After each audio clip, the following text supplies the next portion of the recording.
condolences to you. We haven't spoken since your father passed away, and I know, I mean, such a profound impact he had, obviously on your life, but on your boxing career as well, as your trainer. How are you doing with all that? I think everything has been it's been tough, but it's life for real. You know what I'm saying? Like life just happened a little faster than I expected it to, but it's life. It's a struggle. Losing somebody you've seen your whole life and been with your whole life, but I'm I'm I'm I'm dealing with it pretty fairly. You know what I'm saying? Like it was hard at first, but I'm dealing with it pretty fairly.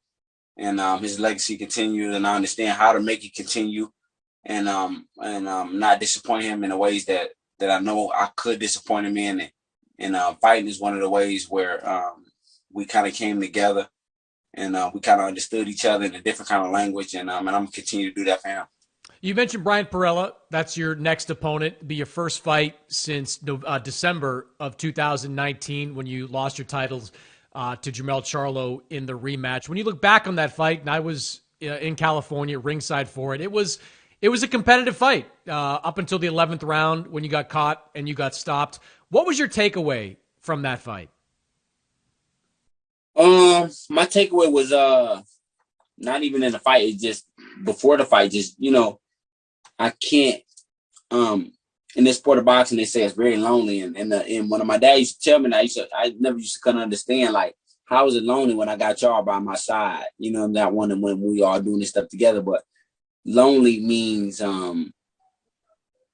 it's like no other sport. You can't take any shortcuts, and I tend to find a way to snack on the shit I'm not supposed to be snacking on. That sometimes eating kind of shit I'm not supposed to eat, getting carbs that I ain't supposed to get, and I think that part is the reason I made it so hard to make that weight. That fight, even though I made the weight, I killed my body to do it. You know what I'm saying? And that was I think that was that was the hardest part of the fight for me before I even fought. You know what I'm saying? And I took my body through hell to do it. Because like I said, it's lonely, man, and you got to do this shit right because nobody's looking. And lonely means not that you're by yourself, it's just nobody's looking when you're doing what you're doing.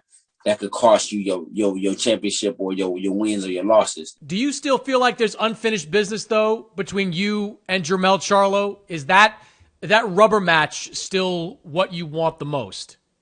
For me, I don't really be needing